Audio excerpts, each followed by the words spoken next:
요즘 애리조나가 야구 때문에 좀 떠들썩합니다. 지금 다이아몬드백스가 22년 만에 월드 시리즈에 올라갔고요. 지금 월드 챔피언에 도전하고 있기 때문에 그렇습니다. 이 정규 시즌이 끝나고 잘하는 팀들 모아가지고 포스트 시즌을 하는데요. 거기에 올라가 있는 팀들 중에 최약체다 이렇게 평가를 받는 팀이었는데 내셔널 리그를 우승하고 이제 아메리칸 리그 우승자와 월드 챔피언을 지금 겨루게 된다고 하니까 정말 놀랄만한 일이죠. 사실 기적 같은 일이 지금 일어나고 있습니다. 지금 7경기 중에 2경기를 했고 1대1 상황인데요. 워낙 큰 경기다 보니까 관심을 가지게 되고 또 애리조나에 사는 사람이기 때문에 우승하면 좋겠다라는 마음으로 저도 지금 응원하고 있습니다. 남은 경기를 좀 잘 하면 좋을 것 같습니다. 이 애리조나 팀을 응원하는 제가 또 이유가 하나 있는데요. 여기에 주목할 만한 선수 한 명이 있습니다. 그 선수를 좀 소개시켜 드리려고 그러는데 메릴 켈리라고 하는 투수입니다. 어제 2차전에서 승리 투수가 된 사람인데요. 이 선수가 어제 승리로 이끌면서 1대1이 되고 이제 저희가 다시 한번 또 우승을 꿈꿀 수 있는 그런 계기가 됐는데, 사실 이 사람은 챔피언 내셔널 리그 챔피언십 때도 그때도 그 리그 때도 아주 중요한 역할을 했습니다. 7차전 경기 중에 이 5차전까지 해서 3대2로 지고 있었는데 6차전 경기에 나와서 잘 던졌어요. 그래서 이기게 되게 함으로 마지막 7차전까지 갈 수 있도록 그렇게 이끌었다 하는 거죠. 근데 이 투수가요, 어떤 평가를 받고 있냐면, 이 사람은 동의하실지 모르겠지만 한국에서는 어떻게 평가하냐면 한국 프로야구에서 역수출한 선수다 이렇게 평가를 하고 있습니다. 한국에서 수출을 했다는 거죠. 근데 수출인데 역수출을 했다 하는 거죠. 35세 나이, 적지 않은 나이인데요.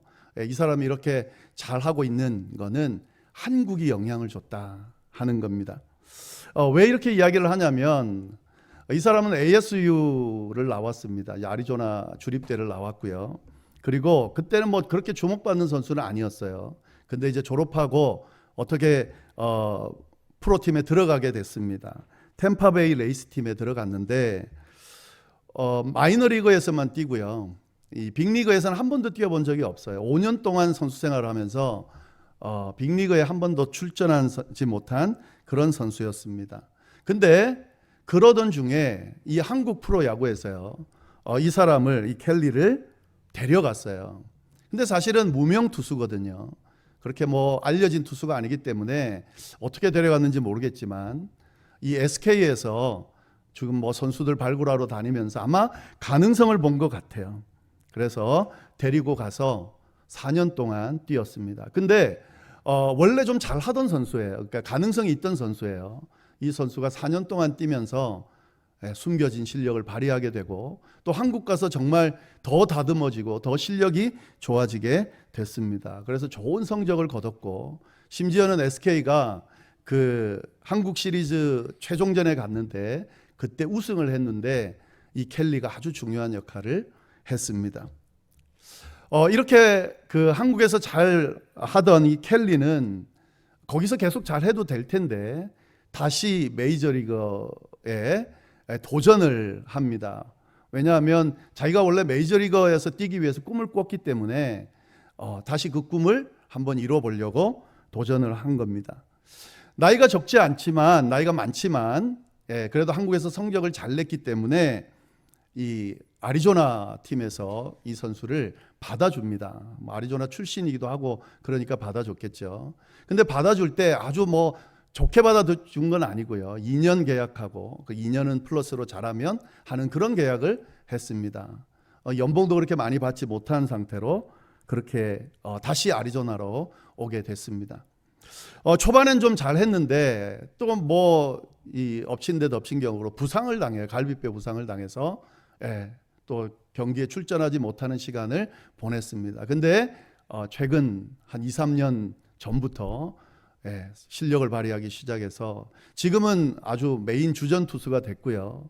그리고 연봉도 아주 많이 늘어난 그런 상태입니다. 그리고 지금 이 월드 시리즈에서 중요한 역할을 하고 있다 하는 거죠. 엄청나게 지금 달라진 상태입니다. 잘하고 있고요. 기대가 되는 그런 선수입니다. 근데 여기서 우리가 한 가지 볼 거는요. 사실은 어떻게 보면 이 메이저리그 입장에서 보면은요. 실패한 선수거든요. 사실 어떤 면에서는 메이저리그에 들어가서 마이너리그에서 5년 그리고 빅리그는 한 번도 못 뛴 선수 그리고 한국이 데려갔다. 한국은 뭐 이 미국 야구에 비하면 사실은 굉장히 실력이 뒤지기 때문에 거기서 뭐 잘했다 하더라도 실패하고 한국에 가서나 뛰는 뭐 이런 선수였던 거죠. 근데 이 모든 어려움을 다 이겨내고 결국에는 메이저리그 다시 꿈에 도전하고 결국 지금은 아주 중요한 선수가 됐다 하는 거죠. 힘든 시간을 잘 이겨내고 이 선수가 그 어려움들, 실패한 모든 것들을 극복해낸 이 모습을 보면서 지금 이 미국 언론이 뭐라고 이야기하냐면요. 한 그 예를 이야기하면 이렇게 이야기를 했습니다. 누군가에게는 별 다를 게 없는 이 하루가 하루하루 한 게임 한 게임을 말하는 거예요. 이 하루가 힘든 시간을 잘 이겨낸 켈리에게는 얼마나 큰 의미가 있는지 그가 이 하루를 보내기까지 얼마나 먼 길을 걸어왔는지 누구도 상상하기 어려울 거다. 그러니까 이제 미국도 아는 거죠. 이 사람이 얼마나 힘든 시간을 보내서 여기까지 왔는지 아는 거예요. 켈리는 어려운 시간을 잘 이겨냈고요. 그리고 지금 놀라운 일들을 해내고 있습니다. 그가 어떻게 그 어려움을 이겨냈을까? 이게 이제 우리의 관심사죠. 제가 이렇게 쭉 살펴보면서 그가 어떻게 이 어려움을 이겨냈는지를 좀 한번 발견해 봤습니다. 그가 최근에 한 고백이 있는데요. 이렇게 고백을 했습니다. 나는 이 빅리그에 대한 꿈을 한 번도 버린 적이 없었다. 한국에서 뛸 때도 마찬가지였다. 미국과 한국은 시차가 있기 때문에 아침에 일어나면 미국 메이저리그 빅리그 경기가 있는 시간이었는데 아침에 일어나면 커피 한 잔을 마시고 빅리그 경기 결과를 체크하는 것으로 나의 루틴이 매일매일 이루어졌다. 이렇게 이야기를 했습니다.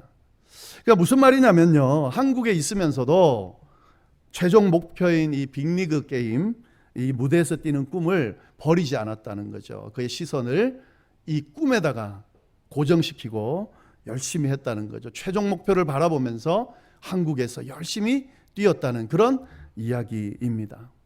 우리 다 아는 것처럼요. 우리가 인생을 살아갈 때 아주 중요한 부분은 우리가 시선을 어디다 두느냐 하는 것.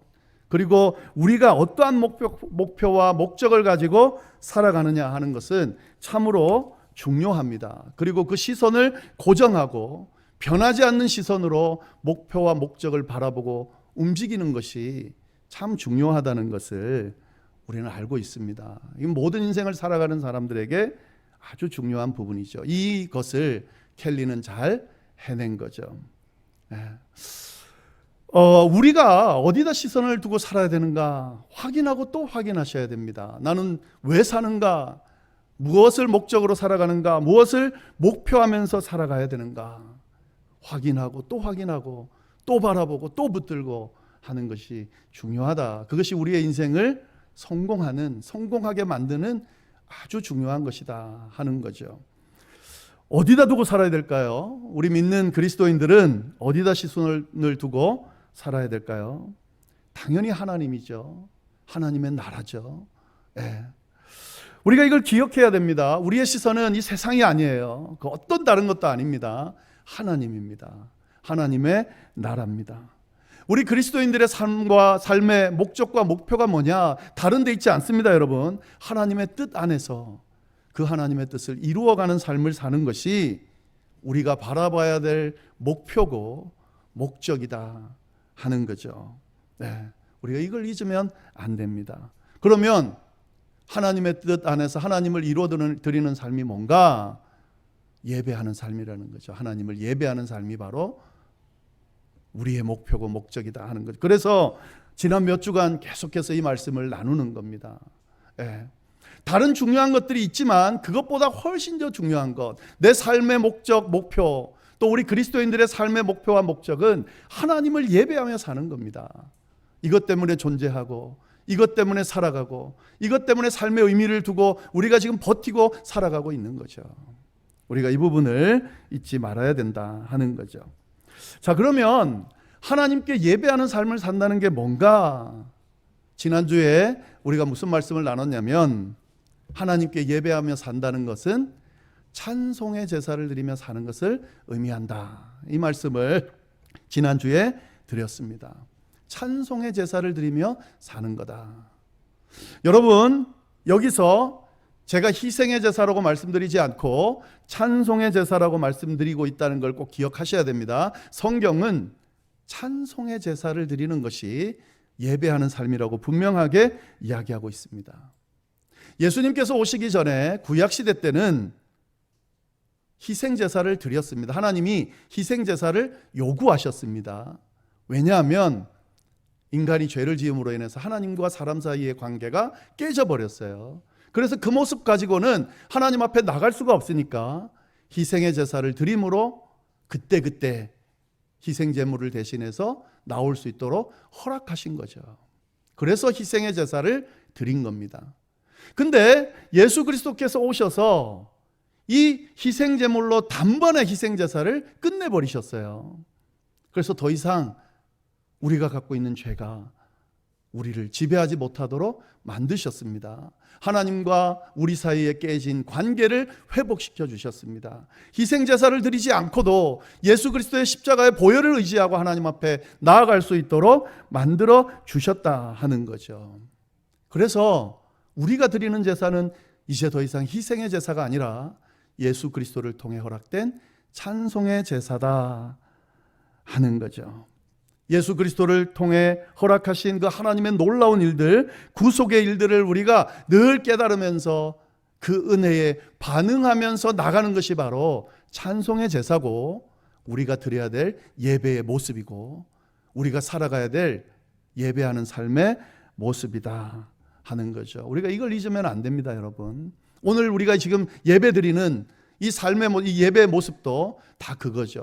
하나님이 우리를 구원하셨기 때문에, 그 구원의 은혜 때문에, 주님 앞에 나갈 수 있도록 허락하셨기 때문에 담대하게 감히 하나님 앞에 나와서 우리가 예배드리는 거죠. 하나님 만나는 거죠. 찬양하는 거죠. 주님께서 베푸신 은혜를 고백하는 거죠. 주의 말씀을 듣고 있는 거죠. 예.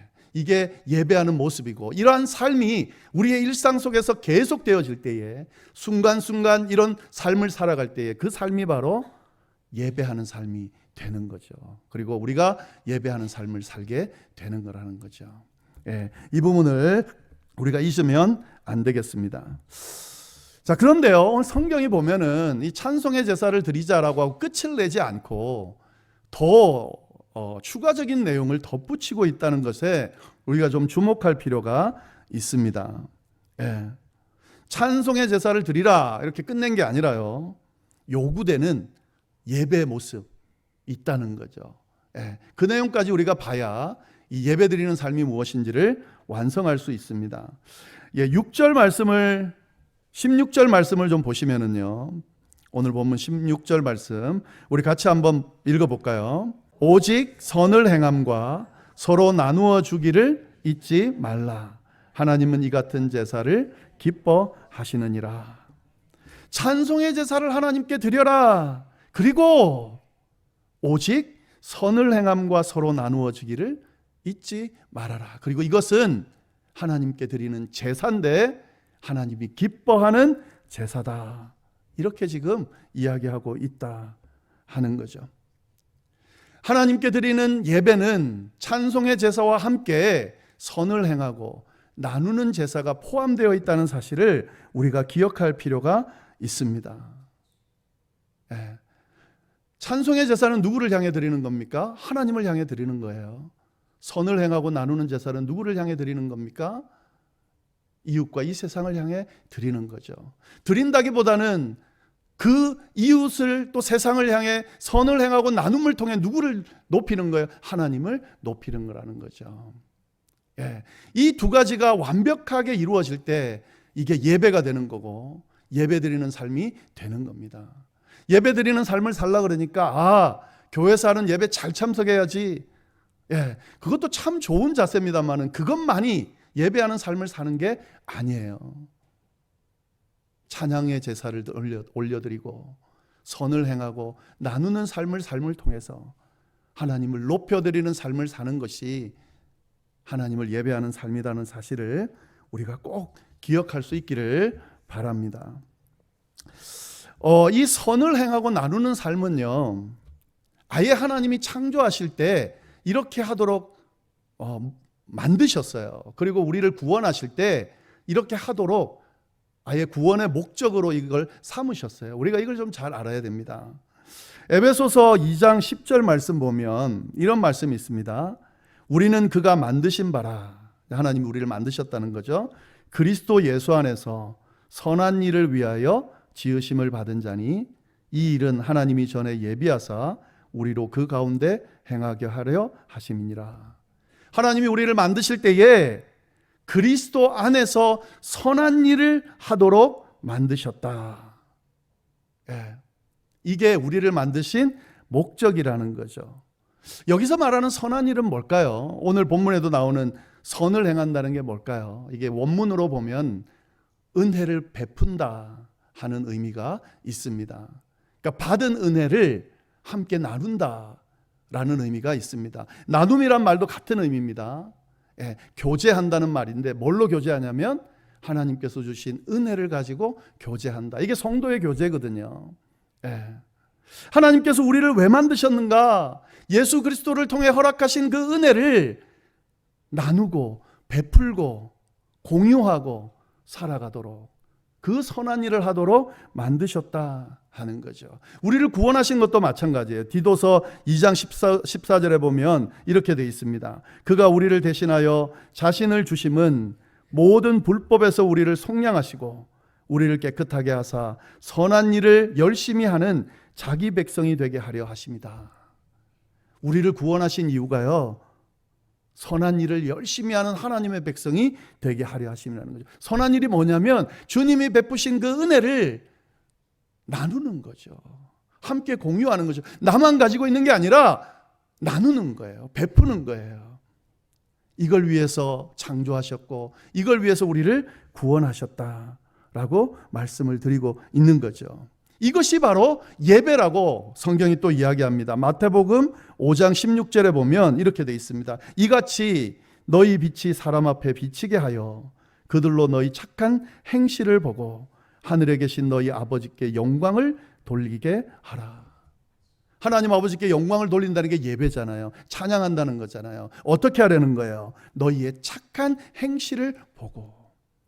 착한 일 하는 것만 이야기하는 게 아니고요, 예수 그리스도를 통해 허락하신 그 은혜를 나누는 그 선한 일을, 베푸는 선한 일을, 함께 공유하는 이 선한 일을 함을 통해서 하나님의 이름을 영광스럽게 하려는 거죠. 예배하라는 거죠. 예. 예배한다는 것은 선한 일을 행하고 나누는 것을 의미하는 겁니다. 하나님을 향해서는 찬양의 제사를 올려드리고 이웃과 세상을 향해서는 하나님이 주신 그 은혜를 베풀고 나누면서 살아가는 삶이 예배하는 삶이고, 그런 삶을 살아갈 때에 그리스도인다운 삶을, 예배하는 삶을 살아가게 되는 거죠. 이 기준으로 내가 정말 그리스도인답게 살아가고 있는가, 그걸 목적으로 목표로 살아가고 있는가, 나는 예배하는 삶을 살아가고 있는가 한번 점검해 보시면 좋겠어요. 만약에 그렇다면 잘하시는 겁니다. 계속 하시면 돼요. 만약에 그렇지 못하면 빨리 돌이키셔야 됩니다. 진짜 내가 하나님의 백성 그리스도인이 맞다면 이 예배를, 이 완전한 예배를 드리는 삶을 살 수 있어야 된다는 거죠. 이렇게 이 베풀고 나눈다는 건요, 그냥 이웃 사람 정도의 의미가 아니라요, 참 중요한데, 기독교 신앙에서요 너무너무 중요한데, 이게 예수님께서 우리에게 주신 새로운 계명이에요. 하나님을 사랑하고 이웃을 사랑하라. 아예 예수님이 주신 계명입니다. 그러다 보니까 각 도처에 이 나누고 베풀라는 말씀이 많이 있어요. 몇 가지만 쭉 좀 말씀을 좀 드려보겠습니다. 그리고 이렇게 나누고 베푸는 이 삶을 통해 얼마나 복된 삶을 살게 되는지도 이야기하고 있습니다. 이 말씀만 좀 더 드리겠습니다. 13장 1절 오늘 본문이죠. 네, 오늘 본문 말씀 보시면 이렇게 되어 있습니다. 1절 2절 형제 사랑하기를 계속하고 손님 대접하기를 잊지 말아라. 이로써 부지 중에 천사들을 대접한 이들이 있었느니라. 예. 나눈다고 하는 것은요, 베푼다고 하는 것은, 사랑한다고 하는 것은 천사를 대접하는 것과 같다는 거죠. 여기서 천사는 누굽니까? 하나님의 사자죠. 하나님의 사자를 대접하는 것과 같다는 거예요. 하나님의 사자는 뭘 대표하는 겁니까? 하나님을 대표하는 거죠. 나눈다는 것은 하나님을 대접하는 것과 같다는 거죠. 여러분 한번 생각해 보세요. 만약에 하나님이 야 내가 언제 너네 집 갈게, 나를 대접해 다오 라고 만약에 약속을 한다면 여러분 그 시간은, 그날은 우리에게 어떤 날이 되겠습니까? 너무너무 중요하고 영광스러운 날이 되겠죠. 하나님이 오신다, 하나님을 만난다. 그렇다면 우리는 최선을 다해서 기쁜 마음으로 하나님을 대접할 겁니다. 근데 하나님을 대접하는 것이 뭐와 똑같다는 거예요? 나누는 것과 똑같다는 거예요. 형제를 사랑하고 손님을 대접하는 것과 똑같다는 거죠. 그것이 곧 하나님을 대접하는 것과 똑같다 하는 거죠. 그만큼 중요한 겁니다. 또 잠언 19장 17절에 보면은요, 이런 말씀이 있습니다. 가난한 자를 불쌍히 여기는 것은 여호와께 꾸이는 것이니 그 선행을 갚아주시리라. 예. 언제 이 말씀 가지고 한번 설교하면 좋겠는데 너무너무 은혜로운 말씀이에요. 가난한 자를 불쌍히 여기는 것은, 나누며 살아가는 것은 여호와께 꾸이는 거다. 하나님이 빚을 진다는 거예요. 그래서 하나님이 그 빚을 갚아주신다 하는 말입니다. 여러분, 나눈다는 건, 베푼다는 건 하나님에게 빚을 지게 만드는 거예요. 예. 누군가를 내가 대접하고 필요한 사람들에게 은혜를 베풀었다, 나누었다. 하나님이 그걸 보고 야 내가 쟤한테 빚 졌구나, 갚아줘야 되겠구나 하는 것과 똑같다는 거죠. 여러분, 우리가 살아오면서 그 결과들을 보잖아요. 나누고 베푸는 사람들 한번 보세요. 예. 그 당시에는 조금 힘들게 사는 것처럼 보이는데 나중에 한번 보세요. 결말이 어떻게 되는지.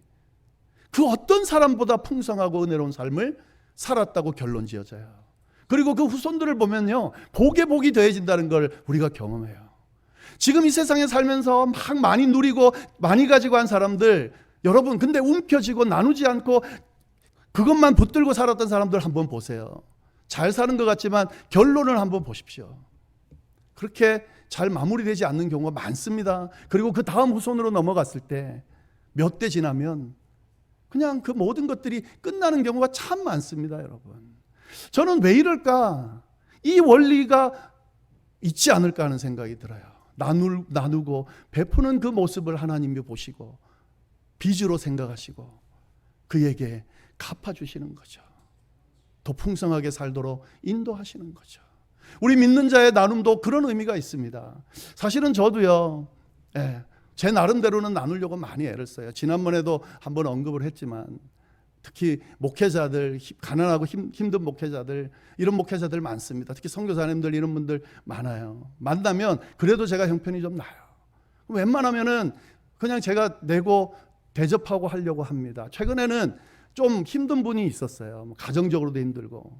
사실은 기쁜 마음으로 돕고 또 도왔습니다. 근데 굉장히 많이 출혈이 있었어요. 근데 신기하죠. 그 자체로도 참 그냥 감사했는데 어떤 분이 엄청나게 많은 돈을 주면서요, 쓰시라는 거예요, 저보고. 꼭 이것뿐만 아니라 우리의 일상 속에서, 우리의 삶 가운데 이런 일이 특히 우리의 신앙 여정 가운데 비일비재하게 일어납니다, 여러분. 우리에게 주신 하나님의 그 은혜는, 하나님께서 주신, 우리에게 주신 이런 복들은 그게 크든 작든 상관없이요,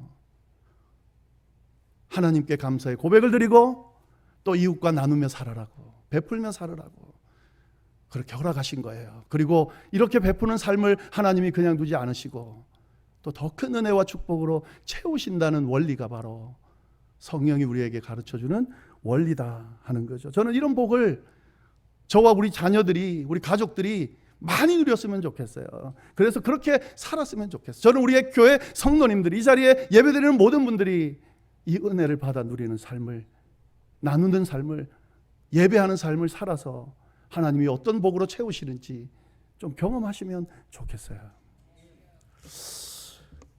잠언 14장 31절 보면 이런 말씀이 있습니다. 가난한 사람을 학대하는 자는 그를 지으신 이를 멸시하는 자요, 궁핍한 사람을 불쌍히 여기는 자는 주를 공경하는 자니라. 하나님이 나누는 것이 하나님을 공경하는 것과 똑같다는 거죠. 엄청난 거잖아요. 하나님을 공경하는 법이 뭔가? 하나님 뭐라 그러시냐면 나누며 살으라고, 선한 일을 행하며 살으라고, 베풀며 살으라고 말씀해 주신다 하는 거죠. 네. 마지막으로 한 말씀만 더 보겠습니다. 디모데전서 6장 18절 19절. 선을 행하고 선한 사업을 많이 하고 나누어 주기를 좋아하며 너그러운 자가 되게 하라. 왜? 이것이 장래에 자기를 위하여 좋은 터를 쌓아 참된 생명을 취하는 것이니라. 선을 행하고 선한 사업을 많이 하고 나누어 주기를 좋아하며 너그러운 자가 되라. 왜? 이것이 장래의 미래에 자기를 위하여 좋은 터를 쌓는 것과 같다. 참된 생명을 취하는 것과 같다. 복 받는 길이라는 거죠. 주님의 넘치는 은혜를 받는 길이라는 거죠. 예배하는 삶을 살기를 간절히 바라면서 이 예배드리는 삶을 우리 모두 다 살 수 있기를 바랍니다. 하나님께 찬양의 제사를 이미 베풀어 주신 그 은혜를 생각하며 감사와 찬양의 고백을 날마다 어떤 순간에도, 어떤 시련의 순간에도 찬양의 제사를 잊지 않고 고백하며 살아가고, 또 주님이 베푸신 그 은혜를 나누고 베풀고 공유하면서 예배하는 삶을 살 수 있기를, 그래서 하나님께서 예비하신, 허락하시는 더 큰 축복을 받아 누림으로 말미암아 이것이 예수 믿는 거구나, 이것이 그리스도인으로 살아가는 거구나, 이것이 하나님의 자녀로 살아가는 거구나, 다 고백할 수 있는, 간증할 수 있는 우리 모두가 되기를 간절히 바랍니다. 기도하겠습니다.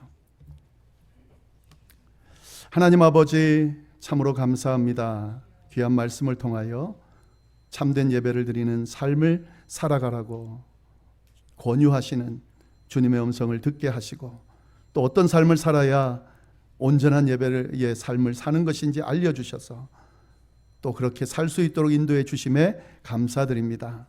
주님, 찬송의 제사를 올려드리고 그리고 선한 행실과 나눔의 예배를 드림으로 말미암아 정말 예배하는 삶을 살아가는 저희가 되고, 이를 통하여 더 큰 은혜와 축복으로 채우시는 하나님의 그 놀라운 능력을 경험하며 살아가는 우리 모두가 될 수 있도록 주여 인도하여 주옵소서. 혹시 이 시간에 삶이 힘들고 어려워서 또 여러 가지를 놓고 필요한 것들이 있어 주님 앞에 간구하는 이들이 있다면, 주님 이 예배하는 삶의 은혜를 그에게 허락해 주시고, 하나님이 주시는 은혜 가운데, 축복 가운데 다시 일어서는, 회복되어지는 역사가 일어날 수 있도록 주여 인도하여 주옵소서. 감사하며 이 모든 말씀을 살아계신 예수님의 이름으로 기도드립니다. 아멘.